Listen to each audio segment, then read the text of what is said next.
Buenos días, bienvenidos a Calvary Chapel nuevamente. Espero que se encuentren bien y bendecidos por el Señor. Y nuevamente nos encontramos en la carta a los Hebreos y vamos a continuar hoy estudiando acerca de esta carta y recordándoles también que hay lugares aún para aquellos que quieran venir a estar presentes en el servicio y finalmente somos iglesia, ¿sí? Entonces, les pido por favor que busquen en sus Biblias el capítulo 9 de la carta a los Hebreos que hoy vamos a estudiar y vamos a ver qué es lo que Dios nos tiene preparado para hoy, que seguramente si le pedimos a Él que nos instruya, nos deje el consejo, el mensaje bien claro en nuestro corazón, nuestra mente, lo va a hacer así y vamos a poder echar mano de Él cada día en base a lo necesario. Bien, si ya están ahí en la carta a los Hebreos, en el capítulo 9, vamos a leer del versículo 1 en adelante hasta el versículo 12. ¿Me acompañan, por favor?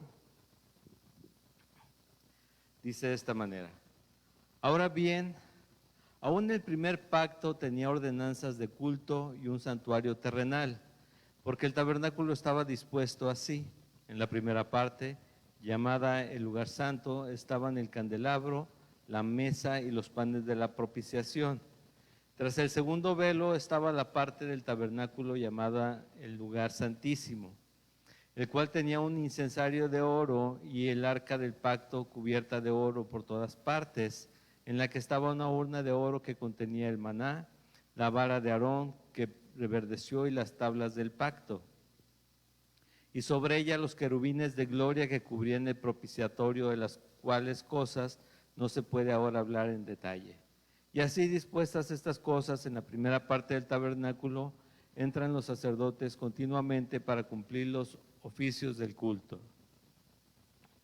Pero en la segunda parte, solo el sumo sacerdote una vez al año, no sin sangre, la cual ofrece por sí mismo y por los pecados de ignorancia del pueblo, dando el Espíritu Santo a entender con esto que aún no se había manifestado el camino al lugar santísimo, entre tanto que la primera parte del tabernáculo estuviese en pie, lo cual es símbolo para el tiempo presente, según el cual se presentan ofrendas y sacrificios que no pueden hacer perfecto en cuanto a la conciencia al que practica ese culto, ya que consiste solo de comidas y bebidas, de diversas abluciones y ordenanzas acerca de la carne, impuestas hasta el tiempo de reformar las cosas.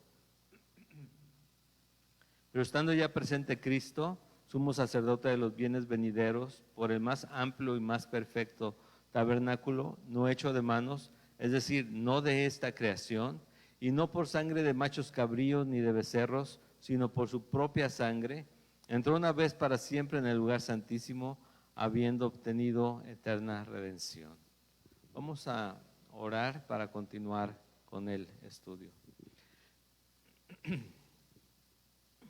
Señor, Padre eterno, te damos gracias te doy gracias, Señor, por permitirme estar aquí compartiendo tu palabra, Señor, y te doy gracias porque me permites estar con mis hermanos, los que están presentes, los que están a distancia, Señor, sabiendo que somos un solo cuerpo en ti, Señor, que tú nos has querido unir en ti a través de tu Espíritu Santo, depositándolo en cada uno de nosotros, Señor, y te ruego, Señor, que a través de tu Espíritu Santo el día de hoy nos reveles a cada uno tu palabra, tu voluntad, que nos des el sentido, Señor, correcto para vivir cada día confiando en ti y caminando contigo, Señor.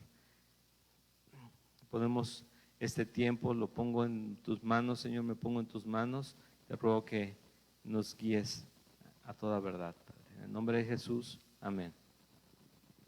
Muy bien, pues el mensaje del día de hoy, una vez y para siempre. ¿De quién vamos a hablar hoy? De Jesús. Sí, toda la Biblia trata acerca de Jesús, pero Hebreos específicamente, aún tenemos un capítulo más que nos habla expresamente de quién es Jesucristo y qué obra hizo Él aquí. Vamos a hablar de Jesús, pero en un sentido diferente como cada semana lo hemos hecho, ¿no? Fue comparado con todo lo que existe, no hay comparación, Jesucristo es lo máximo. No, simplemente no podemos pensar en que pueda estar al lado de Él porque se cae en cuanto a los ídolos que nosotros nos creamos. ¿Recuerdas que son los ídolos creados por uno mismo? Que todo aquello en lo que nosotros pongamos la fe, nuestros ojos, ¿sí? Que no sea Jesús, que no sea Dios, que no sea su Espíritu Santo. Todo eso son ídolos. ¿Sí? ¿Por qué? Porque yo me enfoco en ellos, yo me enfoco en mi esposa, en mis hijos, en mi trabajo, en lo que tengo que hacer en mis hobbies, en todo aquello que me distrae de Dios, y a Dios lo dejo a un lado. Esos son ídolos, y muchas veces me veo yo más enfocado precisamente en las cosas que el mundo ofrece que las que Dios ya nos ha dado, ¿sí? Entonces lo ha comparado con todo esto, pero llegó el momento en que te dice, esta es la obra de Jesucristo, Él murió por ti, por mí, murió por todos, ¿sí o no? Sí, murió por todos, pero ¿quiénes van a llegar a estar en la presencia del Señor? Solamente los que confiesen que Él es Señor, que Él resucitó y que le entreguen su vida a Jesucristo. Solamente ellos, solamente aquellos que hagan esto. Y esto es precisamente lo que hoy vamos a platicar, porque hoy hace otro énfasis acerca del tabernáculo anterior, el tabernáculo celestial, pero quiero llevarlos hacia un punto muy específico, y esto es lo que vamos a ver hoy, porque en los primeros versículos que acabamos de leer nos recuerda cómo estaba establecido el tabernáculo. ¿Por qué tenemos que saber eso? Porque Dios lo estableció aquí en la tierra, pero también en la morada celestial donde Él habita, Él ha estado por siempre de esa manera. Dice, este es el tabernáculo, el lugar de reunión, el lugar de encuentro con Dios, el lugar celestial donde está Cristo ahora, ¿sí? Y nos recuerda cómo estaba conformado, y nos recuerda que los sacerdotes solamente podían estar en la primera cámara, y en la segunda cámara solamente el sumo sacerdote. Pero dice algo muy especial y muy específico aquí el escritor. Dice en el versículo 7, pero en la segunda parte, solo el sumo sacerdote una vez al año, no ¿sin qué? Sin sangre. Ahí dice, no sin sangre, ¿sí? ¿Por qué razón? Dice, la cual ofrece por sí mismo y por los pecados de ignorancia del pueblo. Sí.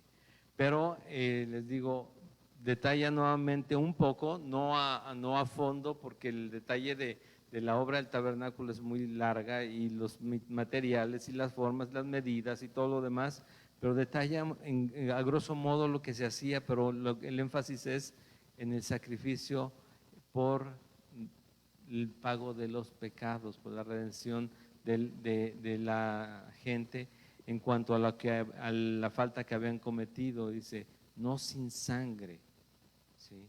¿Por qué era necesaria la sangre? Porque Dios mismo estableció, que ya lo hemos platicado casi cada semana, que el pecado solamente podía ser pagado a través de la sangre, no de ninguna otra manera.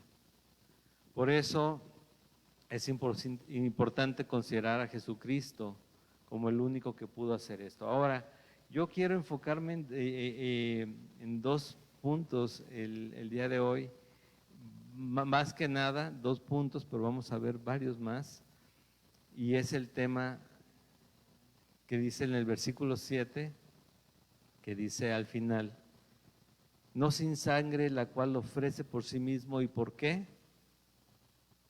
Por los pecados de ignorancia, ojo, de ignorancia del pueblo.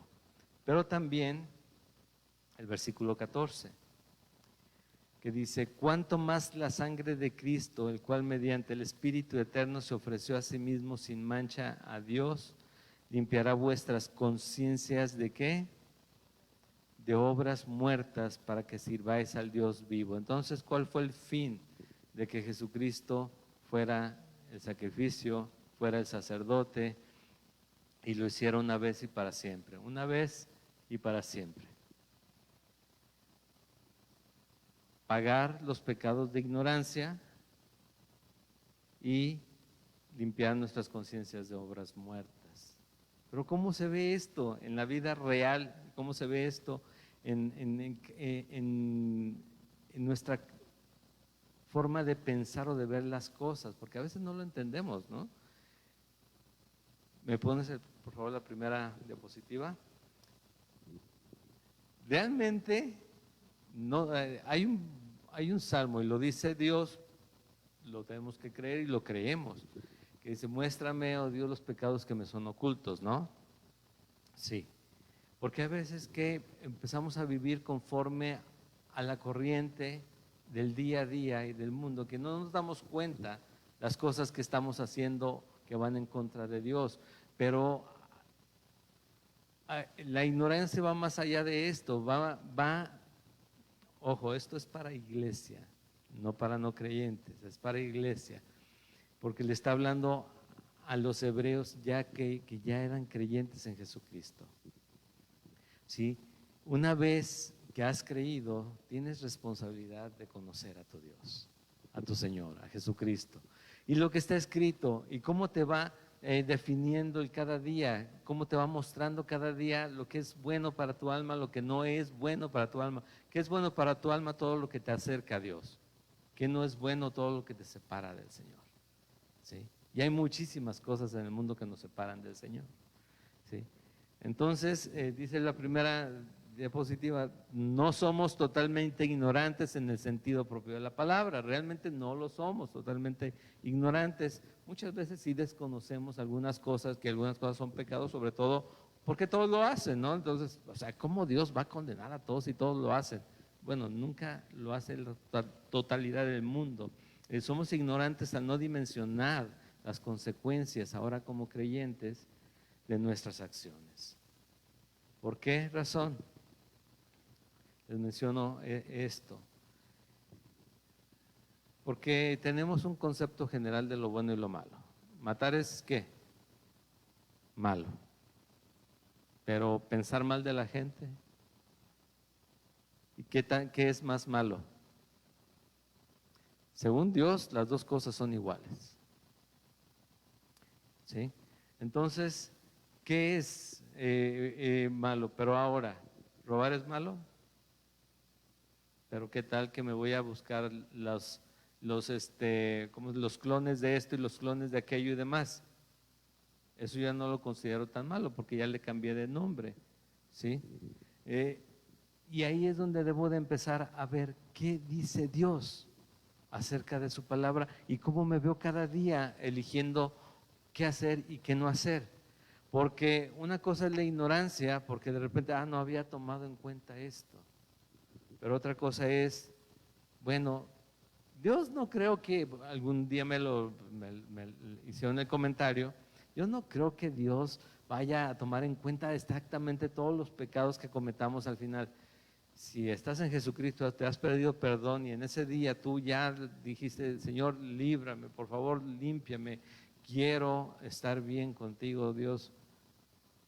No, pero si sí y descaradamente pecamos cada día, ¿serán tomados en cuenta o no serán tomados en cuenta? Ese es el detalle, ¿no? Dices, pero es que no se trata de que si se pierde o no se pierde, exactamente, ya saben a qué me refiero, no voy a especificar.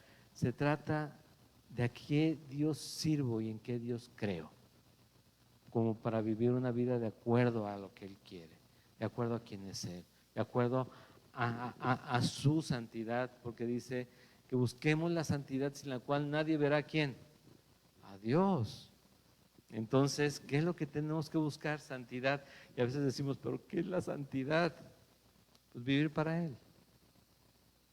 Él, no con hábitos, no y vamos a ese punto, no con situaciones religiosas, sino haciendo de acuerdo a su voluntad cada día. ¿Sí? No somos totalmente ignorantes en el sentido de la palabra ignorar, eres un ignorante, no sabías qué es lo que estabas haciendo, sino a veces desconocemos que esto o aquello realmente nos está nos está separando de Dios. Pero las consecuencias aún son mayores. cuando consideramos que es a Dios a quien estamos en muchas ocasiones desafiando. La siguiente, por favor, dice: el pecado de ignorancia es cualquier acción que vaya en contra de la voluntad de Dios o que intencionalmente desafíe la misma. Y no es que Dios te diga, tienes que hacer, no, es que Dios es santo. ¿Por qué no matamos? Porque es malo o porque Dios es bueno. Porque somos hijos de Dios. ¿Qué es lo que nos hace que no matemos o que no robemos? Que tenemos ya cierta conciencia de que es malo eso, ¿no? Pero ¿saben que Dios estableció precisamente esas reglas? ¿Por qué? ¿Por qué creen ustedes, por qué creemos nosotros que Dios dijo, no matarás, no robarás? Porque era muy fácil hacerlo sin una conciencia de pecado en su momento. Y Dios lo estableció como pecado. O sea, estás fallando contra mí, estás en contra de mí si tú estás haciendo esto. Hasta que Él dice, no pecarás, digo, no matarás. Dice Pablo, hasta que yo me di cuenta a través de la ley que yo mismo estaba en pecado. Hasta que yo pude ver que yo no podía cumplir esto, digo, yo sigo en pecado. Entonces, ¿qué necesito? ¿Qué necesita todo pecador? A Jesucristo. Perdón, y hacia Jesucristo, obviamente, a través de Jesucristo. ¿Sí? Entonces, la ignorancia, el pecado de ignorancia es cualquier acción que vaya en contra de la voluntad de Dios o que intencionalmente desafíe la misma. ¿Por qué? Porque o ignoras que eso está mal, porque no conoces a Dios y ni te has tomado el tiempo de conocerlo, no nos hemos tomado el tiempo para leer y decir, ah, caray, como alguna vez me dijeron, pues todos se van a ir al infierno, porque les leí yo 1 Corintios capítulo 6, donde habla acerca que dice Pablo, no os equivoquéis, ni los idólatras, ni los fornicarios, ni los que se echan con varones, ni los afeminados, ni los borrachos heredarán el reino de los cielos. Y dicen, pues nadie. No, bueno, ahí está el reto. ¿Qué somos? ¿Hijos de Dios o somos hijos del diablo? Porque eso es lo que define la Biblia, ¿no? Hay hijos de Dios e hijos del diablo. ¿Qué somos? ¿Sí? Y no es que el cristiano, otra vez entraríamos a iba a decir, eterna discusión de, es que en la Biblia no dice que no tomen nada más, que no se emborrachen por eso dicen ni los borrachos, ¿sí? Pero no vamos a meternos en ese punto porque ya hemos hablado acerca de eso. Si hay algo en tu vida que sea un tropiezo constante y que te lleve a pecar, aléjate, aplica, dirían por ahí la de José, ¿no? Deja todo y corre, no importa que te acusen mientras no caigas en pecado. José, cuando huyó de aquella mujer que él estaba provocando, ¿no? Que quería provocarle. Bien, entonces, pecados de ignorancia, porque ignoramos quién es nuestro Dios. ¿Cuál es la dirección que Él nos da, la instrucción que Él nos da? ¿Quién es Él por su santidad? Porque al solamente decir santidad, ya deberíamos considerar a un Dios impresionantemente grande, posible, para muchos inalcanzable, pero para los hijos de Dios, para los que creen en Jesucristo, está presente con nosotros. Y nosotros podemos recurrir a Él directamente. Lo veíamos la semana pasada.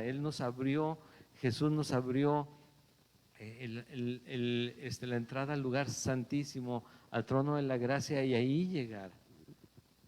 No para buscar al genio de la lámpara y pedir lo que queramos, sino para buscar misericordia, dice ahí.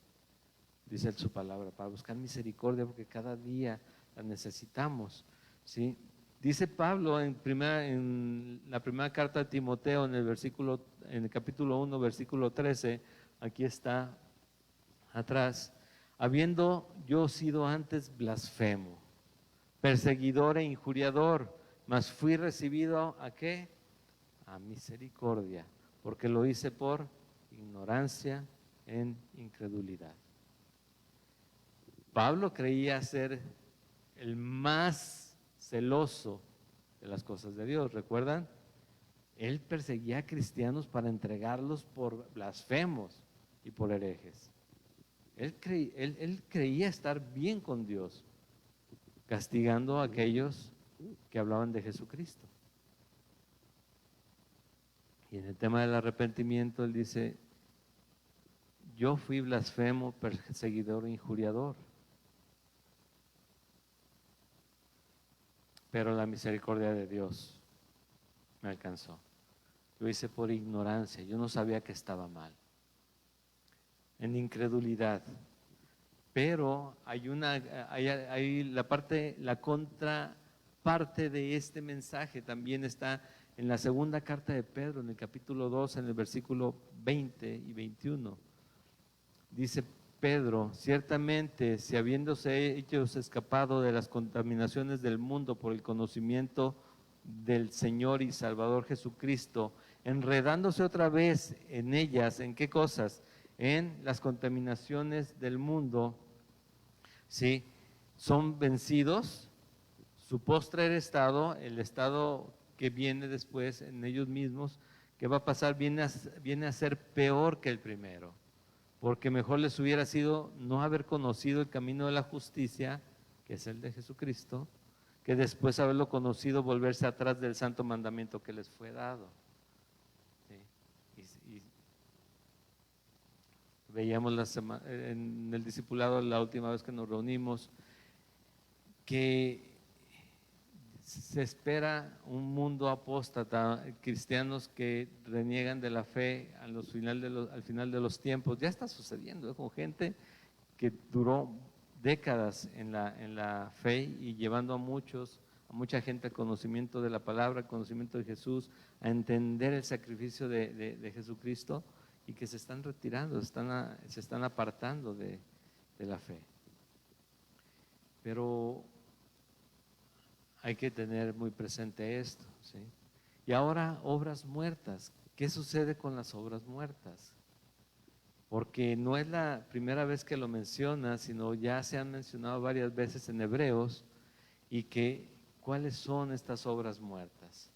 Bueno, cuando se forma un sistema religioso alrededor de mí, cristiano, empiezo yo a pensar que el cómo me vista, el cómo hable, qué música escuche, qué reglas ponga la iglesia, o mis valores propios son los que definen el cristianismo y lo que definen cómo me acerco con Dios, qué tan cercano estoy a Dios, cómo gano el favor de Dios. Uy, no es que yo sirvo más que todos, yo todo el tiempo estoy ahí, así que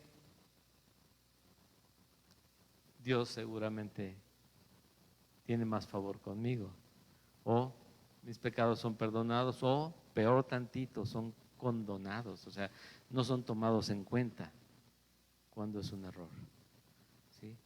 Ni mis acciones, ni mis valores, ni las reglas de la iglesia local, porque no es de la iglesia, las reglas de la iglesia las pone Jesucristo, las pone Dios, aquí están, sino las de la iglesia local, de que hay que usar esto, hay que hacer esto, después de esto sigue esto, que te tienes que vestir de esta manera, de esta otra manera. Nada de eso define si somos o no somos cristianos, sino la fe en Jesucristo. Las obras muertas es creer que los valores que nosotros tenemos pueden ser usados para llegar más rápido a Dios, o para que Él nos perdone, ¿sí? El creer que cualquier cosa que nosotros hagamos nos reconcilia con Él, o nos acerca más a Él, o nos da un lugar privilegiado delante de Él. No es así. Nada que nosotros podamos hacer, solamente su gracia, su misericordia es la que nos lleva a Él. Por eso, regresando a esos versículos, dice que el sumo sacerdote pagaba, dice, ofrecía por sí mismo y por los pecados de la ignorancia del pueblo, pero esto es porque eso era el tabernáculo anterior. Cuando Cristo llegó a ofrecer su sangre, Él no estaba ofreciendo por Él, Él estaba ofreciendo por todo el pecador, por todos los pecadores, por todos los hombres. Murió por todos para que algunos se salven, ¿sí? Entonces, nuevamente, los pecados de ignorancia, las obras muertas. Y ahí podríamos seguir hablando un rato, ¿sí? Porque de verdad que aunque no queramos, todos nos hacemos una, un lineamiento en cuanto a lo que debería suceder delante de mis ojos, ¿no? Y cómo debería verse la gente. Pero obviamente también hay otra cosa. No podemos menospreciar el tema del vestuario, música, reglas, principios y valores, porque tienen que ir de acuerdo a lo que Dios nos muestra como iglesia. ¿Sí? O sea, no te salvan, no te acercan a Dios, no te reconcilian con Él, no quitan pecado. Pero sí Dios da un orden en su iglesia. Tenemos que buscar cuál es ese orden sin transgredir, sin creer que eso suple lo primero, aquello que Dios nos dice, venid todos, estemos a cuentas, estén a cuentas conmigo, ¿sí? Y sus pecados van a ser perdonados. Eso es diferente a, bueno, ¿qué tipo de música vamos a escuchar? ¿Sabes que la música que ponemos aquí en algunas iglesias la toman como, uy, es que metieron batería o guitarra eléctrica, nada más deben ser coritos, no debe haber instrumento alguno? Algunas iglesias, así, todas aquellas que usan instrumentos musicales, ya no digamos instrumentos que son muy ruidosos, están pecando contra Dios, están en pecado, es así. Y a veces nos estamos echando tierra cuando, bueno, tú quieres adorar de esa manera, adora de esa manera. Tú quieres que que todas las mujeres traigan falda, que traigan falda todas si quieren. Y si no, que busquen una iglesia donde no tengan faldas, ¿no? Donde no quieran usar falda. Pues, está bien, velo, porque hay iglesias que te requieren velo. Está en la Biblia esto, se habla acerca de algunas cosas, pero no es una imposición ni un reglamento. Lo tienen que hacer, no, pero si quieren usarlo, pues que lo usen. Quienes se ponen a bailar, está bien, mientras Jesucristo sea predicado desde el púlpito. Como Calvary Chapel que somos, nosotros creemos que hay muchas cosas que distraen de la atención de la palabra de Dios si las utilizamos aquí en la iglesia.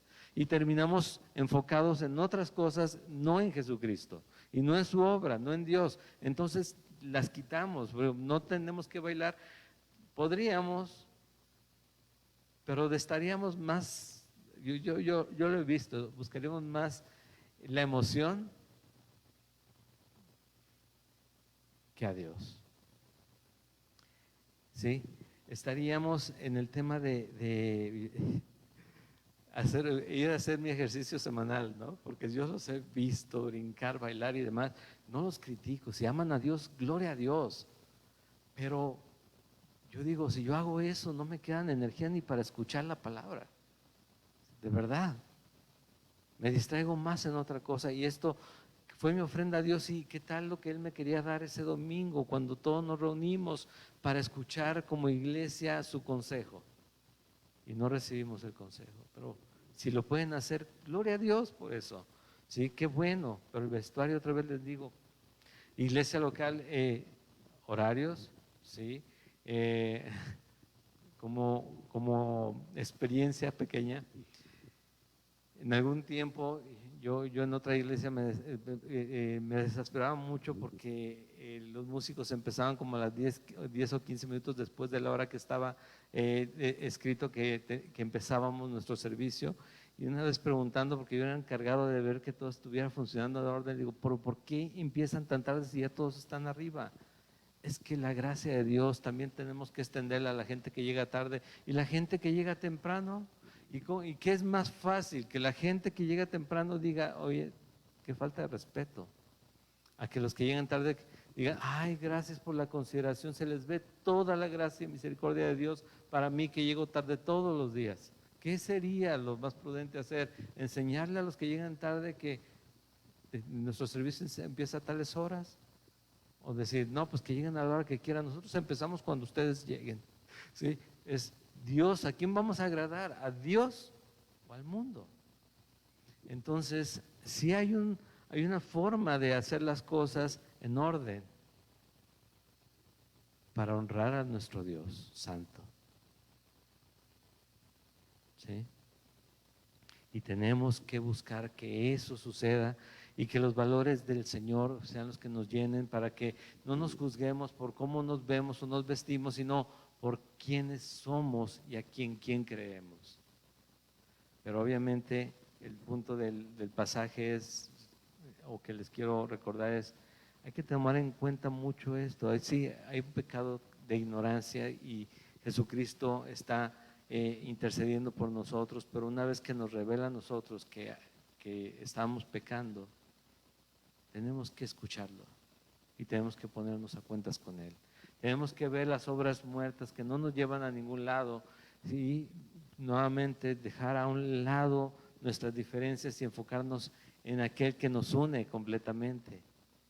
Porque el cuerpo de Cristo es muy grande. A veces creemos, les digo, que podemos juzgar a aquellos que Dios salvó y que hacen otro tipo de forma la iglesia. Hay una cosa que nos debe de servir de parámetro para ver que la iglesia es fiel a Jesucristo, y es que Él se ha predicado cada día, que Él se ha enseñado, porque nos estamos enfocando ya mucho en hacernos mejores a nosotros mismos, en darnos técnicas, ¿sí? O pasos, 1, paso 2, paso 3 para salir adelante cuando el único paso es confiar en Dios. Estaba por ahí leyendo algo en estos días también que dice, no, es que hay quienes se enfocan en doctrina, y los que se enfocan en doctrina es que tienen miedo a la libertad que el Señor da. Digo, entonces, ¿por qué la Biblia se enfoca en doctrina? Habla carta tras carta tras carta y cuida la doctrina, enseña la doctrina, sé celoso de lo que aprendiste, corrige lo deficiente. Y de repente me llega el mío y me dice, no, lo que pasa es que tú te enfocas en la Biblia porque tienes miedo a la libertad. Esos son engaños y hay que tener mucho cuidado con los engaños de este mundo que me llevan a obras muertas, porque también hay otro tipo de obras que son muertas, aquellas que se ven como muy espectaculares, pero que sin embargo no llevan a Dios dentro. ¿Sí? Si queremos creer o somos de los que pensamos que Dios solamente está donde se siente calorcito, como les he dicho, o que se siente la presencia del Señor, bueno, entonces cuando dice Dios que Él nos selló con su Espíritu Santo y Él habita en nosotros, ¿qué pasa? Todo el día tenemos que traer fiebre y sentir que algo tiembla dentro de nosotros para saber que, o para creer que está el Señor en nosotros. No, es entender que la obra fue hecha, ya está, ya de Jesús dijo, consumado es, ya todo terminó, todo lo hizo Él. El día en la cruz, cuando Él gritó eso, todo está pagado, todo fue culminado, todo pasó. Ya lo que sigue es que nosotros creamos en esa obra. ¿Sí? Ya está en nosotros. Tengamos cuidado de caer en ese tipo de obras muertas también, el creer que debemos sentir, que debemos hacerlo con poder, porque el único poder que puede haber en nosotros, ¿cuál es? El poder de Dios en nosotros. Y no para declarar, a menos que declares que Dios es poderoso, esas son buenas declaraciones, sino que declarar que Dios ya lo hizo y lo va a hacer y que nos va a quitar y nos va a sacar y nos va a dar, ¿qué? Eso es como estar, hay algo que se le llama confesión positiva o la palabra de fe, y tampoco es correcto porque no es bíblico, no lo es, en la Biblia no está en ningún lado. ¿Sí? Al contrario, lo que se animaban, pensando por ejemplo los primeros 100 años del cristianismo, ¿quiénes sabrían más de la enseñanza de Dios y de Cristo que los primeros cristianos de los 100 años? De la iglesia primitiva se le llama. Lo que hacían era leer de una carta, regresarse a un evangelio, ir a un profeta en la reunión, y casi diario había reuniones, pero en la madrugada, e ir a un profeta, ¿sí? Cantar un salmo, todo está escrito, y decir, hermanos, acuérdense, no roben, no maten, ¿sí? Pórtense bien, vámonos. ¿Y ya con esto? Sí, ese es Jesucristo, el que transforma el corazón, el que da el entendimiento, el que nos da el sentido correcto de la vida, y tenemos vida eterna en Él. Ese es Jesucristo. Pero ¿qué buscamos hoy? Podemos caer en obras muertas, porque estamos buscando solamente estimular mis emociones para sentirme bien esta semana, como si yo busco en el internet a un buen motivador, a un buen coach, a una buena persona que hable de cualquier tema que a mí me interese, y lo pongo y digo, sí es cierto, ahí sí tomo notas, ¿sí? Para, esto es lo que tengo que hacer cuando me sienta así. No, ¿sabes qué tienes que hacer? Sí sabes qué tienes que hacer. Cuando te sientas en necesidad, desesperado, cansado, ¿sí? Cuando estás desconsolado, ¿qué tienes que hacer? Orar al Señor, buscar a Dios, clamar a Él. ¿Sí o no? ¿Sí o no? ¿Por qué tenemos que buscar a otras personas que nos lleven a eso? ¿Sabes qué? Cuando estaba viendo este tema y viendo lo que se pagaba y lo que Jesucristo pagó completamente, de una vez y para siempre, ¿sí? También se vino a la cabeza el doble ánimo. Ya ven que la Biblia habla acerca de que no seamos de doble ánimo. ¿Sí sabes qué es ser de doble ánimo? Es inconstante. Bueno, esa es la consecuencia de ser de doble ánimo, ser inconstante en una cosa o en otra. Pero el doble ánimo es, creo en Dios, pero por si acaso, ¿sí? Creo en esto, amo a mi esposa, pero tal vez, a mis hijos, pero tal vez el trabajo, o hago esto, pero tal vez sea mejor. O sea, no somos constantes con un solo pensamiento, y en el tema de Dios es muy peligroso, porque el doble ánimo me lleva a tener un ídolo a un lado de Dios, y a un lado no puede haber nada, de hecho no hay nada, simplemente Dios lo hacemos a un lado, a Él, lo quitamos de donde debe estar. El doble ánimo es, sí, soy cristiano y esta es la palabra de Dios. Pero este cuate cómo habla bonito, cómo habla bien, cómo me mueve y me estimula y ya, al momento de decidir qué hacer, tú puedes saber si has sido de doble ánimo. Podemos saber nosotros mismos, porque esperamos en Dios, buscamos su solución, buscamos su consejo, o ¿qué hizo tal? ¿Qué dijo tal? No, nunca pierdas esa sonrisa, nunca. Y Jesús dijo, no te sorprendas del fuego de prueba que viene sobre ti, como si alguna cosa extraña te pasara. Le dijo a través de Pedro, ¿recuerdan?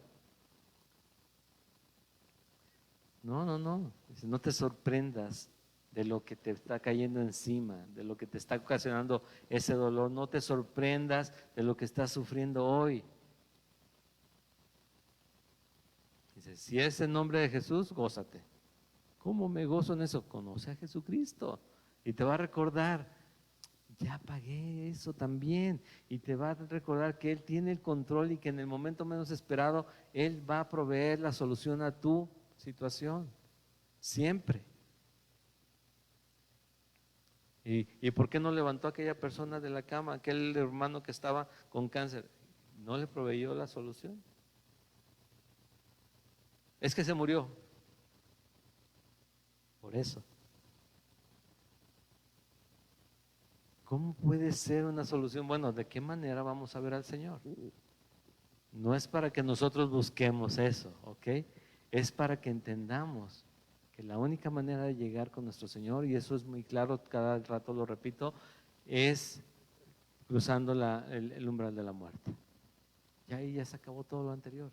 Pero en esta vida, ¿qué hago? Confiar en el Señor. Y aquí mismo Él da las soluciones. Aquí mismo Él nos consuela, Él nos fortalece, nos levanta.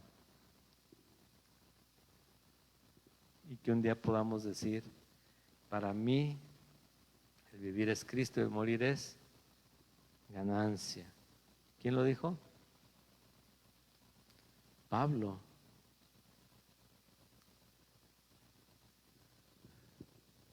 Todos quisiéramos tener nuestra mejor vida hoy.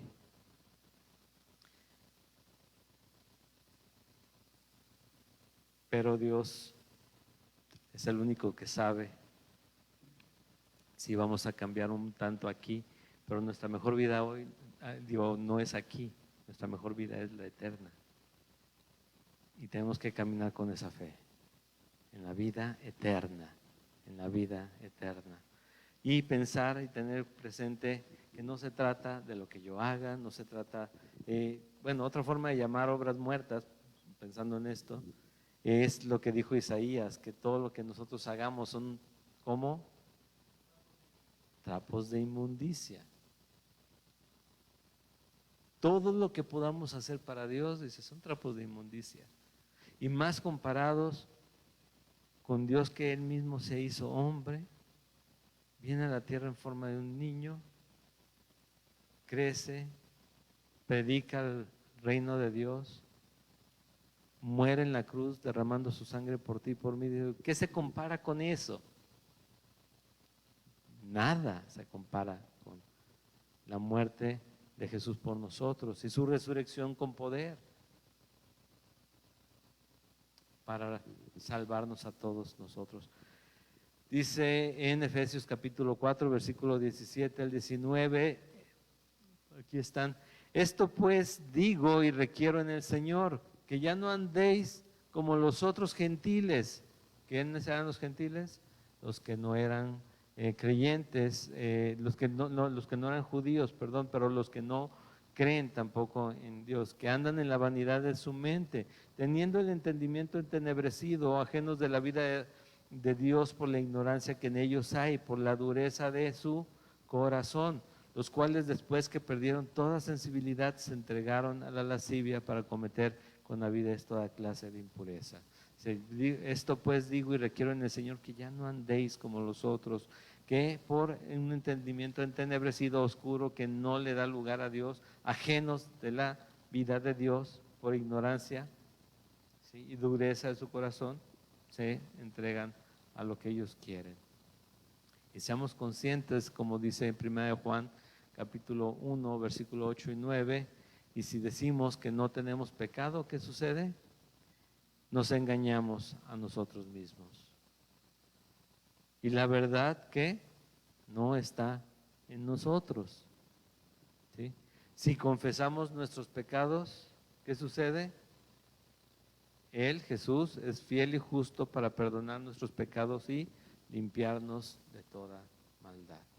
Es fiel y justo, no porque esté a nuestra disposición, sino porque en el arrepentimiento genuino Él dice, la justicia es que se arrepientan, tienen perdón. Pero si no hay arrepentimiento, no hay limpieza de pecados. Es por eso que se predica a Jesús y se enseña qué hizo en la cruz. Porque hay quienes creen que solamente porque murió ya perdonó todo, ya todos llegan al Padre. No es así. Tiene que haber un arrepentimiento de cada persona.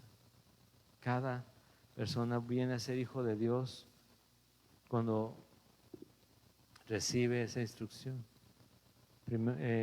Juan capítulo 1 dice, a lo suyo vino, pero los suyos no le recibieron, mas aquellos que le recibieron les dio potestad de ser llamados hijos de Dios. ¿Sí? Juan capítulo 1, versículo 12, el que dice eso.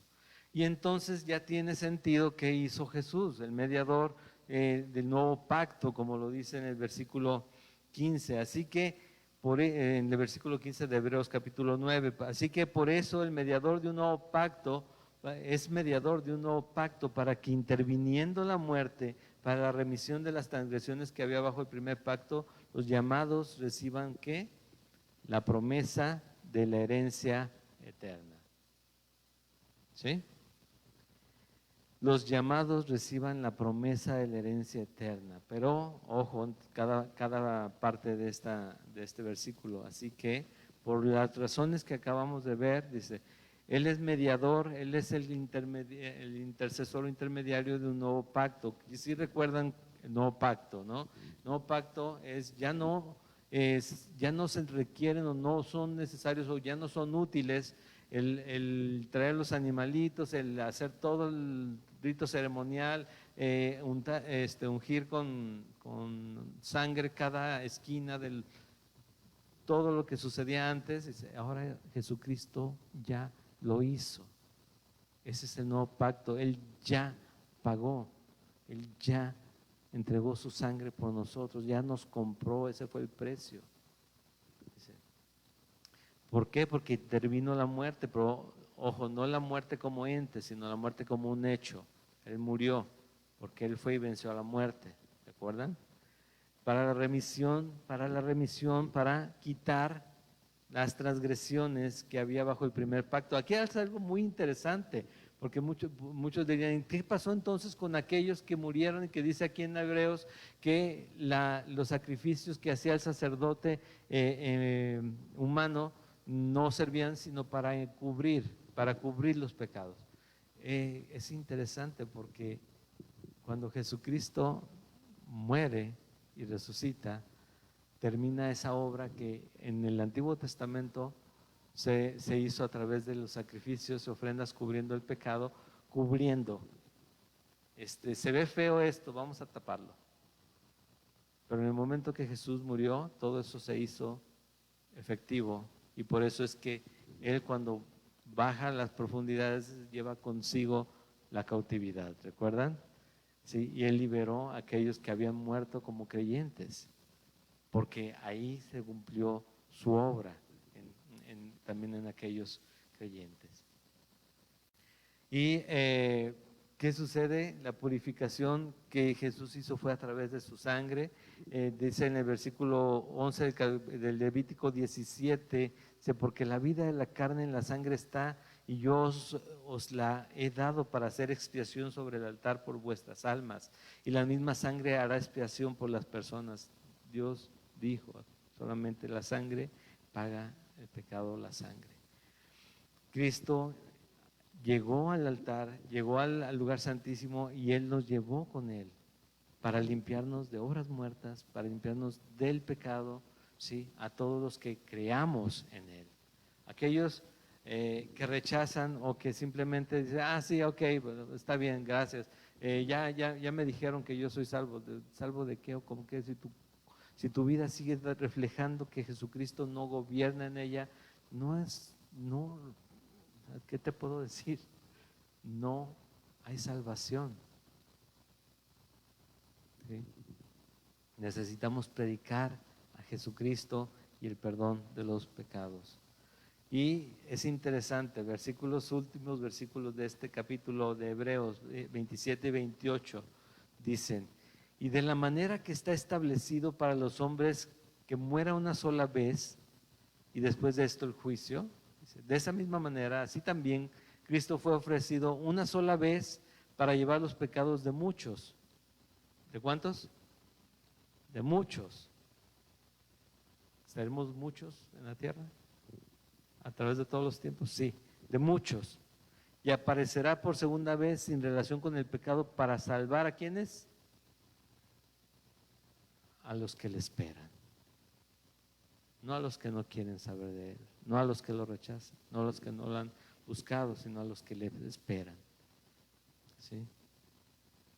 En Santiago capítulo 5, versículos 7 y 8, dice, por tanto, hermanos, tened paciencia hasta la venida del Señor. Mirad cómo el labrador espera el precioso fruto de la tierra, aguardando con paciencia hasta que reciba la lluvia temprana y la tardía.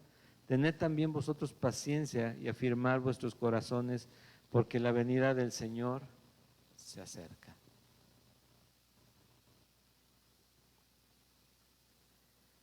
Entonces, hablando de Jesucristo, su obra está hecha, fue para favorecernos a nosotros por amor, sin necesidad de hacerlo, lo hizo por amor. Ya no podíamos nosotros acercarnos a Dios de ninguna manera, sino a través de su sacrificio.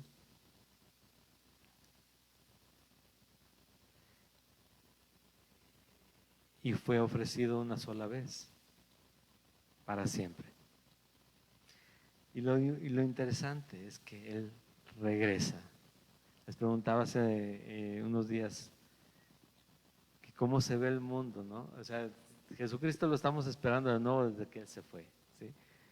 Pero como dijo el ángel cuando Él ascendió al cielo en el libro de los Hechos, ¿sí? Capítulo 1, dice, que se ha ido de esa misma manera, lo verán regresar. Y según la Biblia, ya no viene a consuelo, ya no viene a sanar al enfermo, Él viene ya a otra cosa.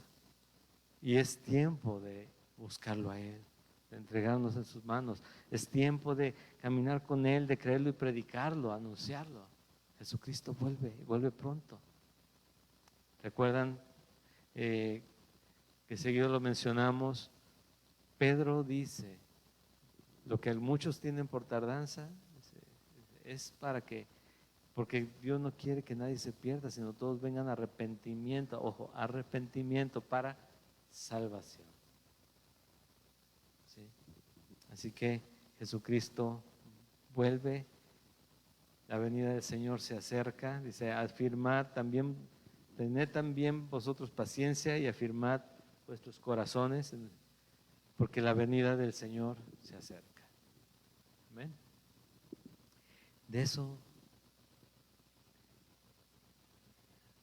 hay que ser muy conscientes. Ya caminamos con Él, ya vivimos para Él, ya entendimos que solamente en Él hay salvación. Ya comparamos a Jesús, valga la palabra y valga la pregunta, ¿sí? Como lo mencionamos en los primeros capítulos de Hebreo, ya lo comparamos con todo aquello que teníamos delante de nosotros y que de repente le poníamos más peso. Dice, no hay nada que necesites más que a Jesús.